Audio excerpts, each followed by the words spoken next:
Okay, today's crash course on the low whistle. I know some of you have one, and some of you who don't might end up getting one, so you can bookmark this or something and come back to it.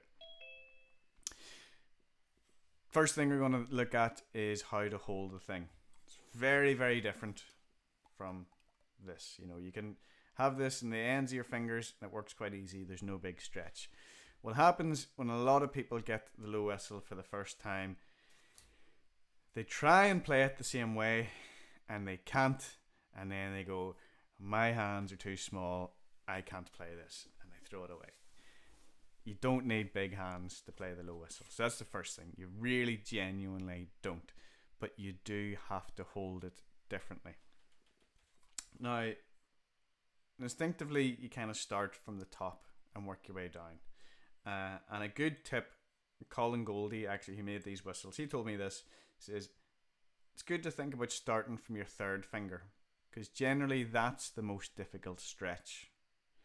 So if you make sure, well, that you're not stretching, you're not straining to get that, place that on the whistle, and then see where the top fingers naturally fall into place.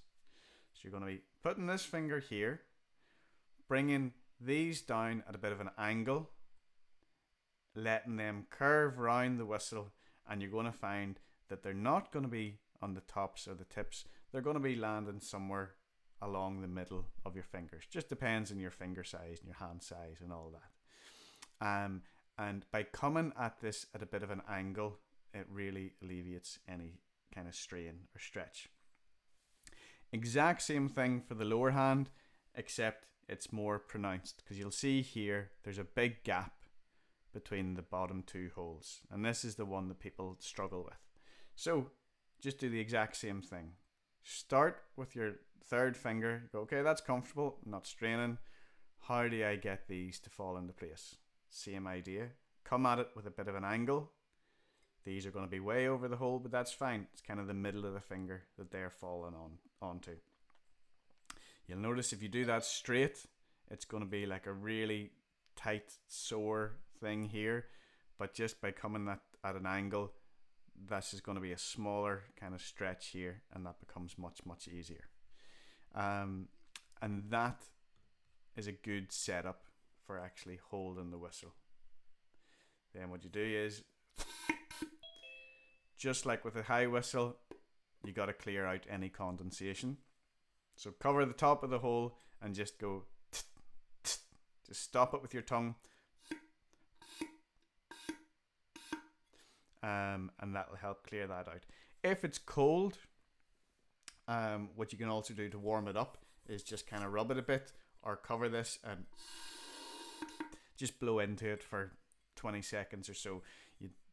They don't work that well when they're cold, so just make sure they're kind of nice room temperature. Clear it out. Nice relaxed hand position, coming at that at the angle, and then make sure that you have that bottom note. That bottom note on the whistle is going to be really gentle, so really, really soft. People tend to blow too hard and then it breaks and it squeaks. So just a soft trickle of air onto that. And then because you have this new hand position and different pressure going into it, you have to think of it like a new instrument. So yes, you might be able to play some fast tunes in the high whistle. You're not just going to be instantly able to do the same thing. So just treat it like a new instrument and work your way through that scale.